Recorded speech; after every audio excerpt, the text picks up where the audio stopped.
दोस्तों आज हम करते हैं 12th क्लास 11th चैप्टर है, उसके इंट्रोडक्शन की बात करते हैं हम यहाँ पर। 3D चैप्टर है हमारा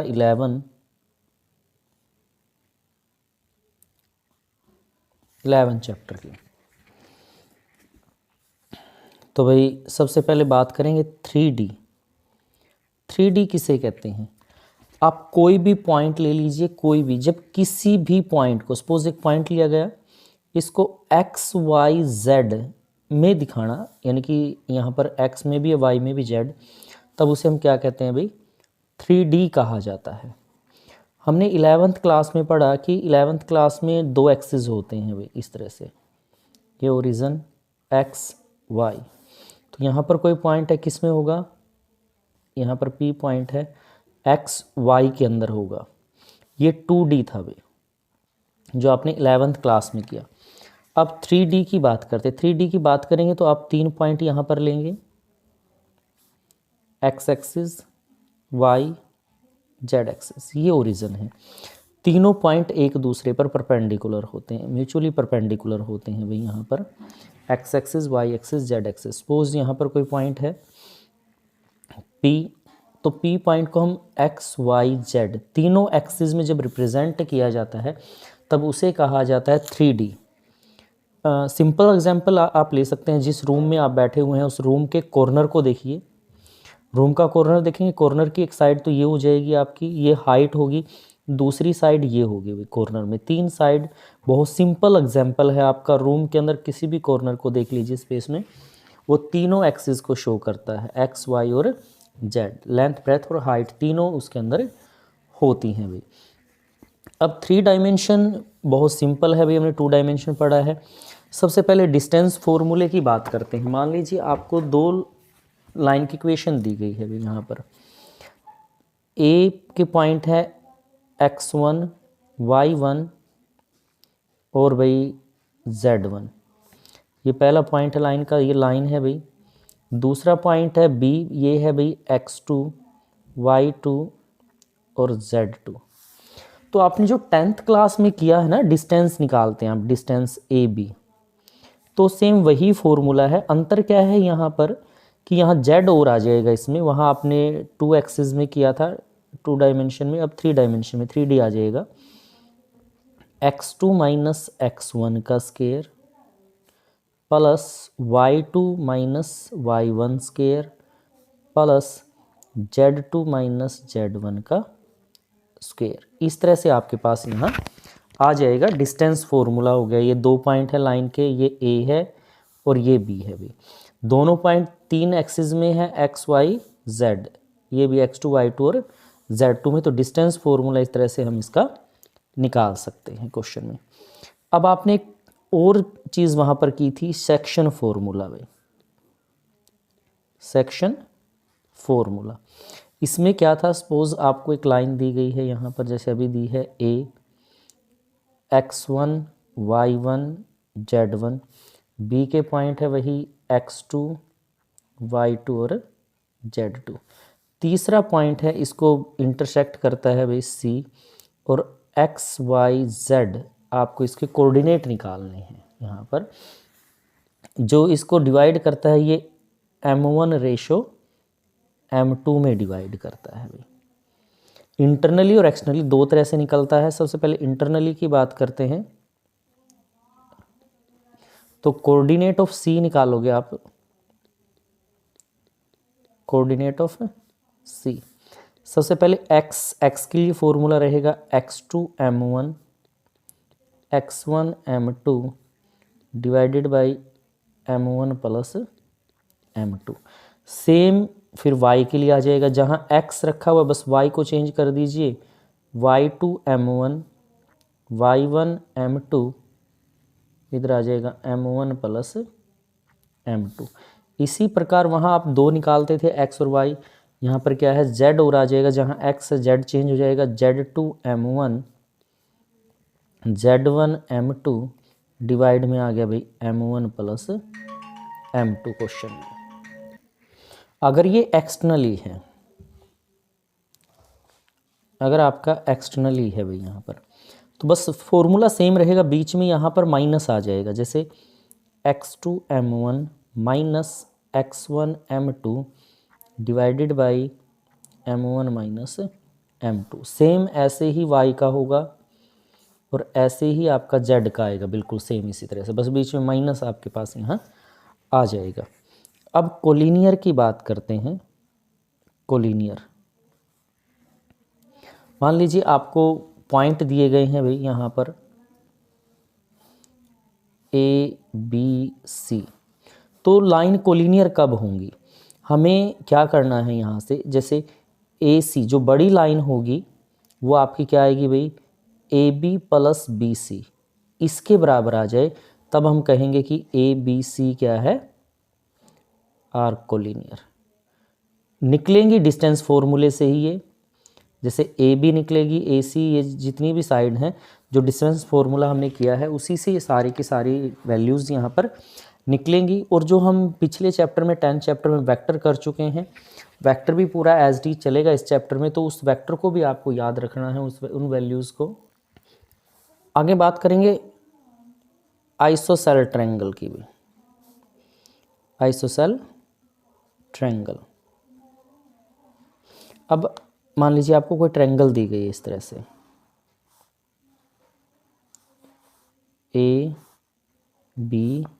ABC, ऐसे कोई ट्रायंगल आपके पास है आइसोसेल। सबके पॉइंट होंगे जैसे x1 y1 z1, ये हो जाएगा भाई x2 y2 z2, ये है x3 y3 z3। ISOCELL triangle हमें दिखानी है, तो इसमें कोई भी दो साइड अगर AB बराबर आ जाए AC के, या AB बराबर आ जाए BC के, या BC बराबर आ जाए AC के, कोई भी दो साइड इक्वल आ जाए, और साइड कैसे निकलेंगी, निकलेंगी उसी तरह से, AB निकलेगा डिस्टेंस फॉर्मूले से। तो दो साइड निकालनी है डिस्टेंस फॉर्मूला लगाकर, अगर दो साइड किसी की इक्वल आ जाती है तब उसे हम क्या कहते हैं भाई, आइसोसेलेंट ट्रायंगल यहाँ पर कहा जाता है क्वेश्चन में। उसके बाद बात करेंगे right angle triangle. Right angle triangle, अब देखिए राइट एंगल ट्रायंगल क्या होती है, जिसमें एक एंगल 90 डिग्री का हो उसे हम राइट एंगल ट्रायंगल कहते हैं, ABC।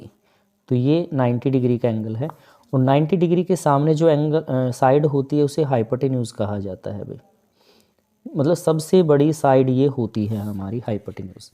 तो राइट एंगल ट्रायंगल निकालेंगे तो क्या होता है, सबसे बड़ी साइड का स्क्वायर, जैसे सबसे बड़ी साइड इसमें सामने क्या है भाई, BC का स्क्वायर, एक साइड ये है AB का स्क्वायर प्लस AC का स्क्वायर, पाइथागोरस का फॉर्मूला होता है ये। तो AB BC और ये सब निकलेंगी उसी तरह से, डिस्टेंस फॉर्मूले से इन वैल्यूज़ को निकालेंगे और इस तरह से रख के देख लेंगे। जो सबसे बड़ी साइड है दो छोटी साइड के स्क्वायर के सम के बराबर अगर आती हैं तब उसे हम क्या कहते हैं कि वो राइट एंगल ट्रायंगल होंगी भाई। अब आगे बात करते हैं इसके अंदर हम डायरेक्शन कोसाइन की। देखिए डायरेक्शन कोसाइन आप ऑलरेडी हम निकाल चुके हैं 10th चैप्टर में, इंट्रोडक्शन पार्ट भी आप उसका कर चुके हैं। अब देखिए मान लीजिए आपको ये वैल्यू दे रखी है इस तरह से 3 डायमेंशन में, यहाँ पर कोई पॉइंट है P x y z, ये इसका पोजीशन वेक्टर है R यहाँ पर x y z। तो देखिए ये पॉइंट P x एक्सिस के साथ जो एंगल बनाता है अल्फ़ा, y एक्सिस के साथ एंगल बनाता है बीटा, और z एक्सिस के साथ एंगल बनाता है गामा, यहाँ पर कहलाता है अल्फ़ा बीटा गामा, इस तरह से ये हम ऑलरेडी कर चुके हैं। डायरेक्शन कोसाइन को हम यहाँ से LMN आर डायरेक्शन कोसाइन इसे रिप्रेजेंट करते हैं भाई, डायरेक्शन कोसाइन होते हैं, यानी कि कोस अल्फ़ा L के बराबर होगा, कोस बीटा M के बराबर, और भाई कोस गामा N के बराबर आपके पास यहाँ रहेगा, अल्फ़ा बीटा गामा। और जो कोस अल्फ़ा की वैल्यू निकलेगी यहाँ पर, कोस अल्फ़ा होगा L/R, कोस बीटा रहेगा भाई M/R, और भाई कोस गामा आपका रहेगा n/r। जहाँ पर r है भाई, r जो निकलेगा आपके पास वो डायरेक्शन रेशो जो मैग्नीट्यूड होता है जो लास्ट चैप्टर में आपने किया था वो होगा यहाँ से इस तरह से x का स्क्वायर y का स्क्वायर z का स्क्वायर। यहाँ से सॉरी ए आएगा भाई, a b c, ये तो वैल्यू हैं इसी की भाई, इनके स्थान पर a b c आ जाएगा।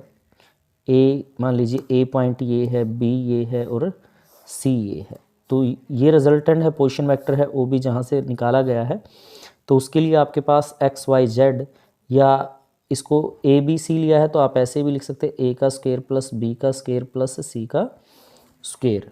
डायरेक्शन ए बी सी है जो A B C are direction ratio, ये हमारी डायरेक्शन रेशो रहेंगी भाई। यहाँ से क्वेश्चन में डायरेक्शन रेशो रहेंगी। रिलेशनशिप निकालते हैं भाई, relationship between L M N. अब ये डायरेक्शन कोसाइन है L M N, X axis Y axis और जेड एक्सिस के डायरेक्शन कोसाइन यहाँ पर रहेंगे भाई। तो अब हमारे पास फॉर्मूला था, जैसे देखिए कोस अल्फ़ा a/r है, यानी कि कोस अल्फ़ा का मतलब है l है, तो यहाँ से a बराबर आ जाएगा आपके पास LR। इसी प्रकार भाई अगला है हमारे पास m बराबर हो जाएगा b/r, तो यहाँ से m की वैल्यू निकालेंगे तो mr = b। और तीसरा फिर हमारे पास था n बराबर है c/r, तो nr बराबर क्या आ गया भाई, c आ गया। तो जो मैग्नीट्यूड निकालते हैं इसके अंदर हम कहते हैं कि अगर ये 90 डिग्री का तो आपके पास है a का स्क्वायर b का स्क्वायर प्लस c का स्क्वायर। यहाँ से जो वैल्यू निकलेगी आपके पास OP जो रिजल्टेंट निकालते हैं वो r स्क्वायर के बराबर होता है। जैसे अभी आपने मैग्नीट्यूड निकाला था, मैग्नीट्यूड क्या था भाई, देखो r बराबर था √a² b स्क्वायर और c स्क्वायर, ऐसे तो दोनों तरफ स्क्वायर करेंगे तो r स्क्वायर बराबर आ जाएगा a का स्क्वायर प्लस b का स्क्वायर प्लस c का स्क्वायर। अब इनके स्थान पर जो आपने वैल्यू निकाली है यहाँ से LR, b बराबर है MR, c बराबर है NR, वो यहाँ पुट कर देंगे इस क्वेश्चन में। जब आप वैल्यू पुट करेंगे a स्क्वायर तो ये आ गया भाई LR का स्क्वायर, फिर था b का स्क्वायर तो ये आ गया MR का स्क्वायर, c का स्क्वायर तो वहाँ आ गया NR का स्क्वायर, इक्वल में क्या है भाई r का स्क्वायर है, तो ये आ गया L का स्क्वायर R का स्क्वायर, M का स्क्वायर R का स्क्वायर, N का स्क्वायर R का square = R square. R square common ले लेंगे आप इसमें से, ये बच गया L का square M square N square = R का स्क्वायर। दोनों तरफ से R स्क्वायर कट के 1 आ जाएगा, तो रिलेशन आ गई L square M square plus N square = 1। तो ये रिलेशनशिप आ जाएगी L M N के बीच में भाई, इसके अंदर रिलेशनशिप हो जाएगी आपके पास L M N जो आप निकालते हैं। फिर बात करते हैं स्ट्रेट लाइन की। अब मान लीजिए आपको एक इक्वेशन ऑफ लाइन की बात यहाँ पर करेंगे भाई, equation of line passing throw है भाई, थ्रो A जो A से पास करती है, A कोई पॉइंट है, गिवन पॉइंट वेक्टर लगाएं आप, अगर वेक्टर फॉर्म में है तो वेक्टर लगा सकते हैं, गिवन पॉइंट है यहाँ पर, और पैरेलल है भाई, parallel to vector B, parallel दिया गया है B के यहाँ से, और पासिंग पॉइंट क्या है इसका, A है यहाँ पर। अब मान लीजिए ये लाइन की इक्वेशन थी आपकी यहाँ पर, A ये B है भाई आपका, यहाँ से A है, यहाँ A पॉइंट है जिसे पास करती है भाई, और पैरेलल दी गई है यहाँ पर B के पैरेलल है, इसके पैरेलल है यहाँ पर। तो इक्वेशन ऑफ लाइन के लिए फॉर्मूला हो जाएगा R minus A lambda B। A को इधर ले आते हैं, R = A plus lambda B। तो ये लाइन की इक्वेशन हो जाएगी भाई, जो आपकी पास करती है ए पॉइंट से और पैरेलल है इसके, ये वेक्टर फॉर्म में है आपके पास। ये जो लाइन की इक्वेशन है ये किस में है, वेक्टर फॉर्म में है। अगर कार्टेशियन फॉर्म में लिखेंगे आप, कार्टेशियन फॉर्म में क्या हो जाएगा भाई आपके पास लाइन की इक्वेशन, जो आर है, आर का मतलब होता है यहाँ पर एक्स आई वाई जे जेड के, यहाँ से क्वेश्चन में तो आपके पास आ जाएगा भाई, और एक्स ए के पॉइंट हो जाएंगे x1 y1 z1। तो यहाँ से अगर पासिंग पॉइंट लें हम ए बी सी, और पैरेलल है जो हमारा एल एम एन हो जाएगा यहाँ से, तो आपके पास आ जाएगा भाई आर है, जैसे मैंने लिखा एक्स आई वाई जे जेड के, ए का हो गया x1 आई y1 जे z1 के, और भाई पॉइंट है इसमें लैम्डा, इसको मैंने लिख दिया ए आई बी जे सी के यहाँ से। तो पहले इसमें से ये माइनस कर दिया, यानी आपके पास आ जाएगा x minus x1 by a, y minus y1 by b, z minus z1 by C.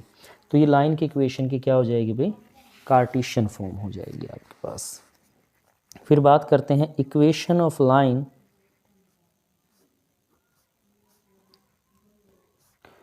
Passing through two point, passing through two point. Equation of line दो पॉइंट से यहाँ पर पास करती है, तब लाइन की इक्वेशन आपके पास हो जाएगी भाई यहाँ। अब दो पॉइंट क्या हो गया आपके पास, सपोज ए है, ए इससे पास करती है, बी है, बी इससे पास करती है, भाई दोनों पॉइंटों से पास करती है ए और बी से। तो फिर equation of line R is equal to A1, जो पहली लाइन है ए आ जाएगी आपके पास, plus lambda A2 minus A1, ऐसे लिखा जाएगा भाई। ये A1 है, ये A2 है, तो A1 एज इट इज़, फिर A2 माइनस A1 इसके साथ क्या आ जाएगा भाई आपका लैम्डा, आपका यहाँ से आ जाएगा क्वेश्चन में।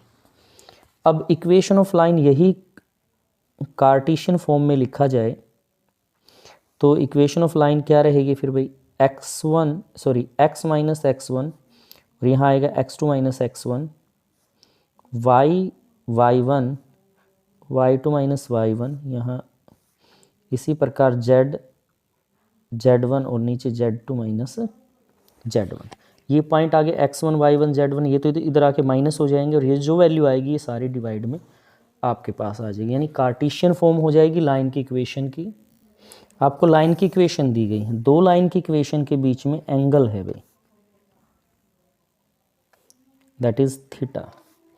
ये B1 है, ये B2 है भाई यहाँ से, और यहाँ पॉइंट रहेंगे आपके पास A1 B1 C1, ये हो जाएगा A2 B2 C2, इस तरह से आपके पास क्वेश्चन में। तो देखिए फर्स्ट लाइन की इक्वेशन यहाँ से क्या होगी भाई, R is equal to A1 lambda B1, दूसरी लाइन की इक्वेशन हो जाएगी भाई A2 लैम्डा B2 आपके पास इस तरह से। तो अब हमें एंगल निकालना है, थीटा एंगल है भाई बिटवीन टू लाइंस। तो कोस थीटा का फॉर्मूला आपके पास रहेगा यहाँ से B1 डॉट B2, B1 का मैग्नीट्यूड B2 का मैग्नीट्यूड। तो ये जो लैम्डा के साथ वैल्यू है ये लेंगे आप यहाँ पर B1 B2 का डॉट प्रोडक्ट, और साथ में उनका मैग्नीट्यूड यहाँ आ जाएगा, जैसा आपने चैप्टर 10th में किया था उसी तरह से है बिल्कुल सेम यहाँ पर क्वेश्चन में। इसी प्रकार अगर ये कार्टेशियन फॉर्म में होती, अगर मान लीजिए let the lines are, Cartesian form में अगर लाइन होती तो आपके पास आता x minus x1 by A1, y minus y1 B1, Z minus Z1 C1। दूसरी आ जाती है भाई x minus X2 A2, y minus Y2 B2, z minus Z2 ये C2 आपका, जैसे ये लिखा ए बी, यहाँ A1 B1 C1 A2 B2 C2 ऐसे आपने लिए गए हैं। तो ये कार्टेशियन फॉर्म में आ गई।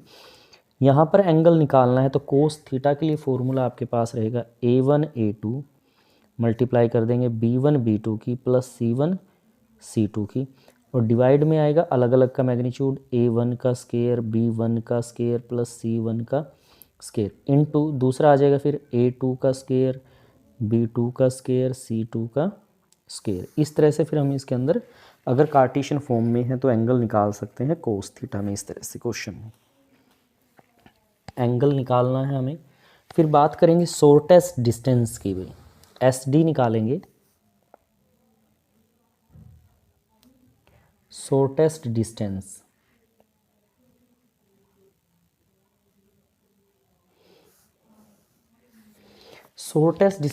निकालनी है हमें। मान लीजिए आपको एक लाइन दी गई है इस तरह से, ये दूसरी लाइन ये दी गई है, यहाँ शॉर्टेस्ट डिस्टेंस ये बनती है आपकी। तो ये लाइन है, यहाँ तो पासिंग पॉइंट है A1 और यहाँ B1 है भैया आपका। इसी प्रकार यहाँ अगर लें B2 तो यहाँ आ जाएगा आपका A2 क्वेश्चन में। अब देखिए दो लाइन की इक्वेशन आपके पास है। फर्स्ट लाइन की equation R is equal to A1 lambda B1। दूसरी लाइन की इक्वेशन आपके पास आ जाएगी भाई A2 लैम्डा B2। दो लाइन की इक्वेशन होगी आपके पास। तो शॉर्टेस्ट डिस्टेंस SD के लिए हम यहाँ पर फॉर्मूला यूज़ करेंगे B1 क्रॉस B2 निकालेंगे। ये B1 है, ये B2, इसकी डॉट प्रोडक्ट करेंगे हम A2 माइनस A1 के साथ, divide by B1 cross B2 का मैग्नीट्यूड डिवाइड में आ जाएगा। सारे का मॉडुलस ले लेंगे, मतलब अगर नेगेटिव वैल्यू भी आती है तो वो वैल्यू किस में चेंज हो जाएगी भाई, प्लस में चेंज यहाँ पर हो जाएगी क्वेश्चन के अंदर। तो इस तरह से हम शॉर्टेस्ट डिस्टेंस निकाल सकते हैं क्वेश्चन की, जो वैल्यू आपको दी गई है। अगर distance between two parallel lines है, शॉर्टेस्ट डिस्टेंस है SD, shortest distance between two parallel line. देखिए अगर दो पैरेलल लाइन है, दो पैरेलल लाइन के अंदर क्या रहेगा भाई, पहली लाइन दूसरी लाइन यहाँ पर, तो पहली लाइन की इक्वेशन आ जाएगी A1 प्लस लैम्डा B, फिर यहाँ पर R is equal to A2 lambda B। तो पैरेलल हैं तो जो पॉइंट है इनका वो क्या रहेगा भाई, ये B रहेगा और ये भी B रहेगा दोनों की। तो हमें जो पैरेलल लाइन के लिए निकालना है SD का फॉर्मूला, तो सेम ऐसे ही रहेगा, बस चेंज क्या होगा, B यहाँ इसके स्थान पर जैसे आपने अभी लिखा था B1 क्रॉस B2, तो यहाँ खाली B आ जाएगा। क्रॉस प्रोडक्ट निकालनी है फिर आपको किसके साथ, A2 माइनस A1 के साथ, डिवाइडेड बाय B1 का मैग्नीट्यूड, और डॉट यहाँ पर निकाल देंगे। तो ये आपका क्या आ जाएगी भाई, SD आ जाएगी। आगे हम प्लेन्स की बात करते हैं भाई, different form of equation of plane.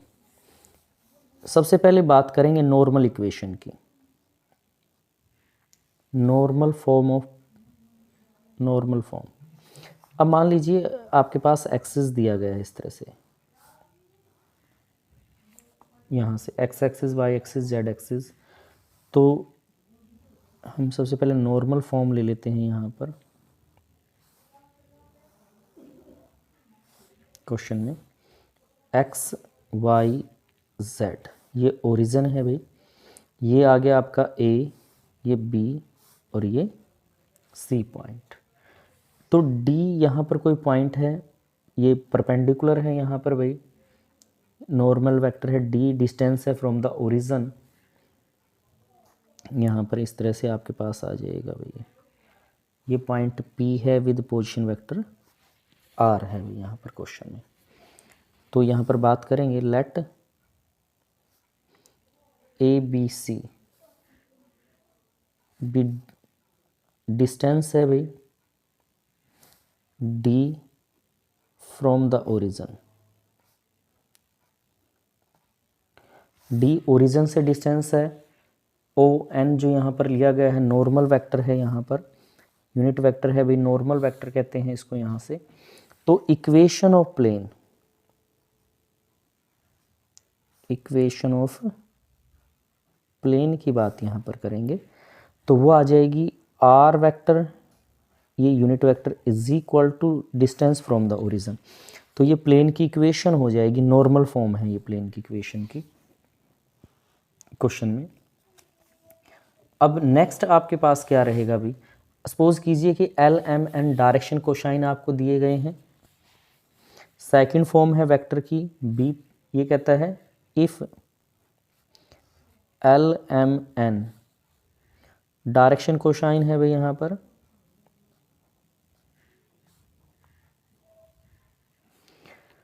Direction cosine of the normal to the plane, यहाँ पर प्लेन के क्या है भाई नॉर्मल यहाँ पर है इक्वेशन में। तो इक्वेशन क्या आएगी आपके पास, l x m y n z is equal to d. फिर ये कार्टेशियन फॉर्म होती है प्लेन की इक्वेशन की, तो इसको वेक्टर फॉर्म में लिखें तो क्या आ जाएगी आपके पास, r is equal to n, n normal vector है जो वो है इक्वल टू डिस्टेंस के भी। तो यहाँ से मल्टीप्लाई करेंगे तो ये आ जाएगा एल एम एन, एन है ये वाला, और एक्स वाई जेड है जो आर वेक्टर में आएंगे। तो ये इसकी क्या हो जाएगी भाई, वेक्टर फॉर्म यहाँ से हो जाएगी आपके पास। अब आपके पास है जो प्लेन है वो पास करता है भाई किसी एक पॉइंट से, सी फॉर्म है यहाँ पर, the plane passing through a point, plane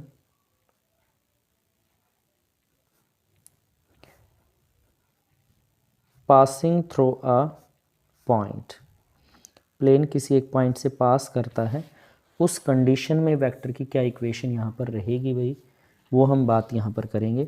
मान लीजिए आपको ये प्लेन दिया गया है यहाँ से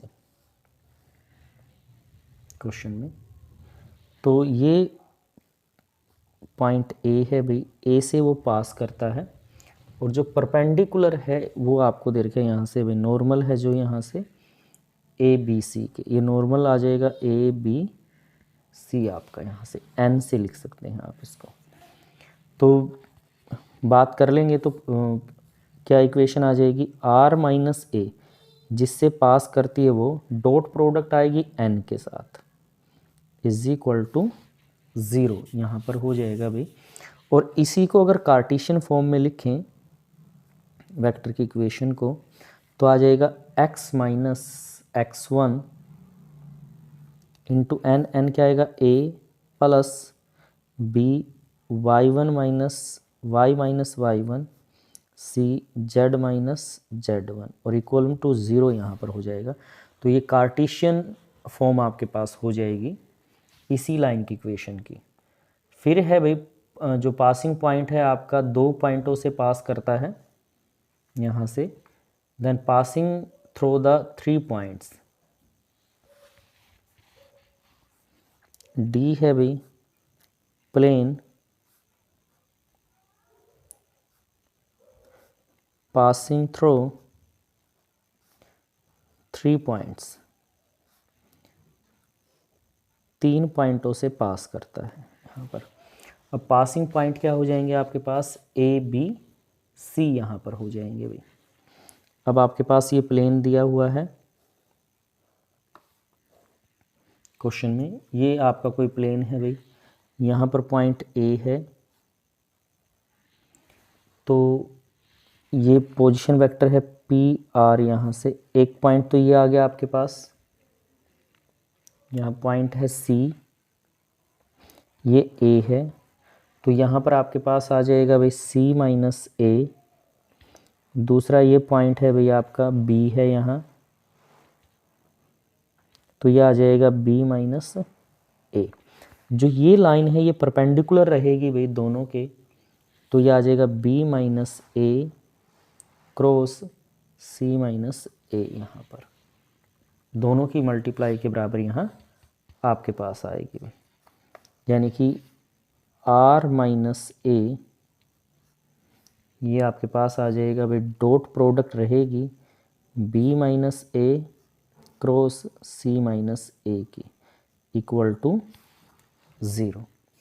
अगर आपको कार्टेशियन फॉर्म लिखनी है इसकी, तो हम इसको लिखेंगे x minus x1, y minus y1, z minus z1, और यहाँ x2 minus x1, y2 minus y1, z2 minus z1, x3, तीसरा पॉइंट है x3 minus x1, y3 minus y1, z3 minus z1, और इस मोड को एक्सपेंड कर देंगे यहाँ से, तो आपके पास इक्वेशन आ जाएगी भाई, कार्टेशियन फॉर्म में आपके पास इक्वेशन आ जाएगी यहाँ से।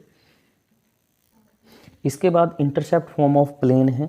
देखिए नॉर्मल प्लेन आपके पास इस तरह से था,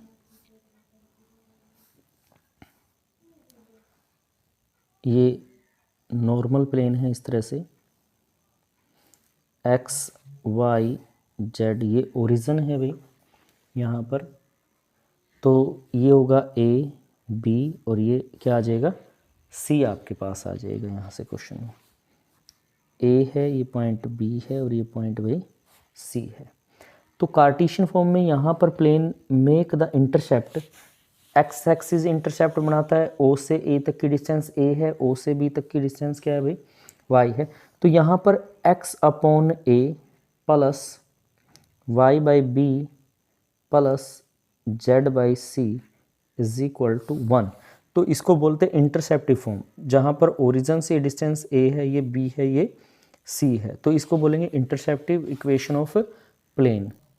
आगे कहता है plane passing through the intersection of two planes, कोई प्लेन है जो दो पॉइंटों के इंटरसेक्शन से पास करता है। तो let equation of plane r पहले है आपके पास, r dot n1 is equal to d1, दूसरा है भाई r dot n2 is equal to d2। तो इक्वेशन बनानी है हमें प्लेन की, तो हम क्या करेंगे, are dot n1 minus d1, ये आ गया भाई। दूसरी जो इक्वेशन है प्लेन की, उसके साथ हम क्या करते हैं, लैम्डा लगाया आपने यहाँ पर, are dot n2 minus d2 और इक्वल टू 0 यहाँ आपके पास आ जाएगा। यानी अगर सोल्व करें तो r1 dot n1 plus lambda n2, ये आ जाएगा आपके पास d1 प्लस लैम्डा d2। तो ये इक्वेशन आपकी यहाँ से हो जाएगी जब दो वेक्टर आपस में क्या करते हैं, इंटरसेक्ट करते हैं एक दूसरे से, उस कंडीशन में आपके पास आ जाएगा। अब बात करेंगे एंगल्स की। एंगल बिटवीन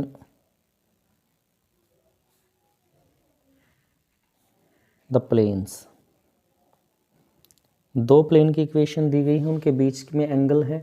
जैसे फर्स्ट इक्वेशन है आर n1 d1, दूसरी इक्वेशन है आर डॉट n2 d2।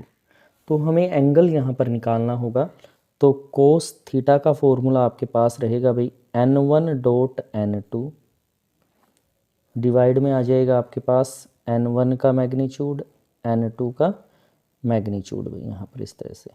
तो जैसे पीछे हमने निकाला था लास्ट में क्वेश्चन में, उसी तरह से आपके पास यहाँ एंगल निकलेगा क्वेश्चन में जो यहाँ दिया गया है। अब मान लीजिए दो प्लेन आपको दिए गए हैं, दोनों प्लेन क्या हैं भाई आपस में पैरेलल हैं। If two planes are parallel,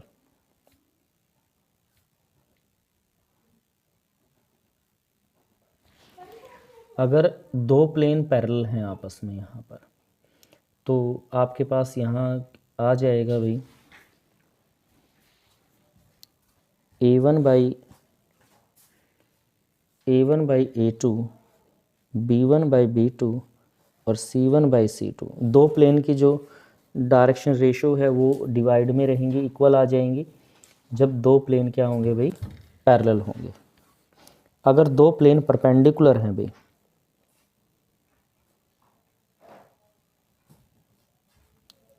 perpendicular हैं तो कंडीशन क्या रहेगी, a1 a2 plus b1 b2 plus c1 c2 is equal to 0। कोई कोस थीटा आएगा तो डॉट प्रोडक्ट होगी वो 0 के इक्वल आ जाएगी। पैरेलल होगी तो इस तरह से आपके पास वैल्यू आएगी भाई क्वेश्चन में। ये आपका इस चैप्टर का इंट्रोडक्शन था, चैप्टर 11 का। अगर आप इंट्रोडक्शन को बड़े ध्यान से कर लेते हैं तो क्वेश्चन करना आपके लिए बहुत ज़्यादा इजी हो जाएगा। तो अगर आप चैनल पे नए हैं तो चैनल को सब्सक्राइब करेगा, आपको वीडियो पसंद आए तो वीडियो को लाइक करें।